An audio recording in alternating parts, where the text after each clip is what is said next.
Assalamualaikum warahmatullahi wabarakatuh. Sebelumnya perkenalkan, nama saya Jaka Prima Anggara, nomor BP 2010 512047, dari jurusan Ilmu Ekonomi Prodi Ekonomi Pembangunan Universitas Andalas. Baiklah, saya akan menjelaskan sedikit tentang relasi dan fungsi. Secara bahasa, pengertian relasi adalah hubungan. Namun, dalam matematika, relasi antara himpunan A ke himpunan B adalah suatu aturan yang menghubungkan anggota himpunan A ke himpunan B. Perhatikan dua himpunan berikut. Dua himpunan ini digambarkan dengan diagram yang dapat kita namai dengan diagram yang memetakan fungsi himpunan A ke himpunan B. Pada himpunan sebelah kiri atau himpunan A, kita namai dengan daerah asal atau domain yang dapat ditulis dengan DF sama dengan A dalam kurung A, B, C, dan E. Sedangkan diagram yang terletak di sebelah kanan kita namai dengan daerah kawan atau kodomain yang dapat ditulis KF sama dengan B sama dengan dalam kurung 1, 2, 3, 4, dan 5. Untuk himpunan yang berada di dalam lingkaran hijau, kita namai dengan range atau daerah hasil yang dapat ditulis dengan RF sama dengan dalam kurung 2, 3, 4, dan 5, yang mana setiap anggota RF adalah termasuk anggota dari himpunan B. Perlu kita ketahui bahwa pada relasi dan fungsi terdapat perbedaan, yang mana pada relasi setiap anggota himpunan daerah asal atau domain boleh punya pasangan lebih dari satu atau juga boleh tidak memiliki pasangan. Sedangkan pada fungsi setiap anggota himpunan daerah asal atau domain diharuskan mempunyai pasangan dan hanya boleh memilih satu anggota himpunan daerah kawannya atau kodomain.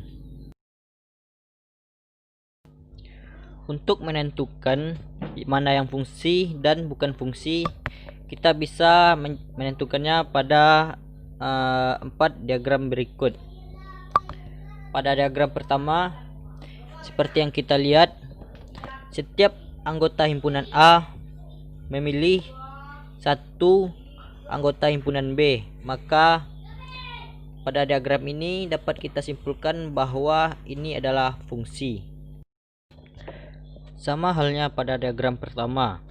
Pada diagram kedua, setiap anggota himpunan A memilih satu anggota himpunan B, maka pada diagram kedua ini dinyatakan sebagai fungsi. Pada diagram ketiga, salah satu anggota himpunan A memilih lebih dari satu anggota himpunan B, maka dapat kita simpulkan bahwa diagram ketiga ini tidak atau bukan fungsi. Pada diagram keempat, dapat kita lihat bahwa pada himpunan A, salah satu anggotanya tidak memilih anggota himpunan B, dan ada juga salah satu dari anggota himpunan A yang memilih lebih dari satu anggota himpunan B, maka dapat kita simpulkan pada diagram 4 ini bukan merupakan fungsi. Selanjutnya, saya akan membahas aplikasi fungsi dalam ekonomi. Yang pertama adalah fungsi permintaan. Pada poin pertama, jumlah permintaan suatu barang kita lambangkan dengan KID, yakni merupakan fungsi dari harga barang itu sendiri yang kita lambangkan dengan P. Pendapatan yang dapat dibelanjakan kita lambangkan dengan YD. Harga barang substitusi kita lambangkan dengan PS. Selera konsumen kita lambangkan dengan T, dan sebagainya. Sehingga himpunan KID sama dengan F, P, Y, PS, dan T, serta seterusnya.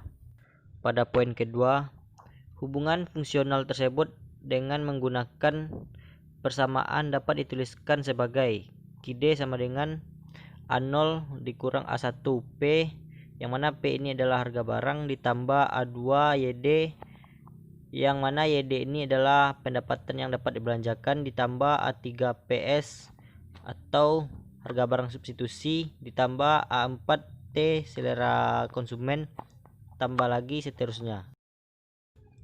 Pada poin ketiga, untuk keperluan penggambaran kurva permintaan dan sesuai dengan hukum permintaan, maka suatu fungsi permintaan dinyatakan sebagai QD sama dengan FP, dan persamaan permintaannya dituliskan sebagai QD sama dengan A0 dikurang A1 P, dan kurva permintaannya adalah sebagai berikut.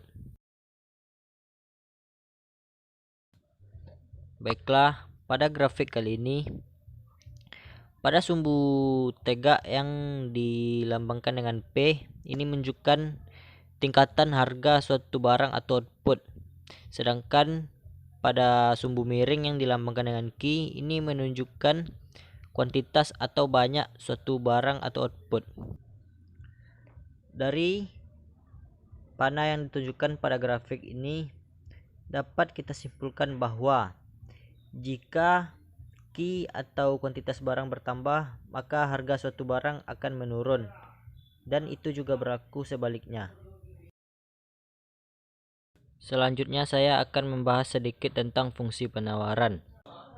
Sebagaimana fungsi permintaan, untuk keperluan penggambaran kurva penawaran dan sesuai dengan hukum penawaran, maka fungsi penawaran dinyatakan sebagai QS sama dengan FP, dan persamaannya penawarannya adalah QS sama dengan B0 ditambah B1 P, dengan kurva penawaran sebagai berikut.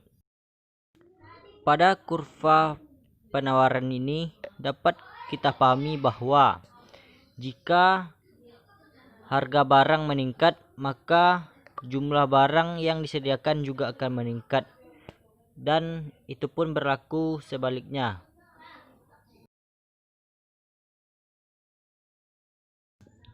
Baiklah, saya rasa hanya itu saja yang dapat saya sampaikan, dan mohon maaf atas kejanggalannya. Saya pamit undur diri. Wassalamualaikum warahmatullahi wabarakatuh.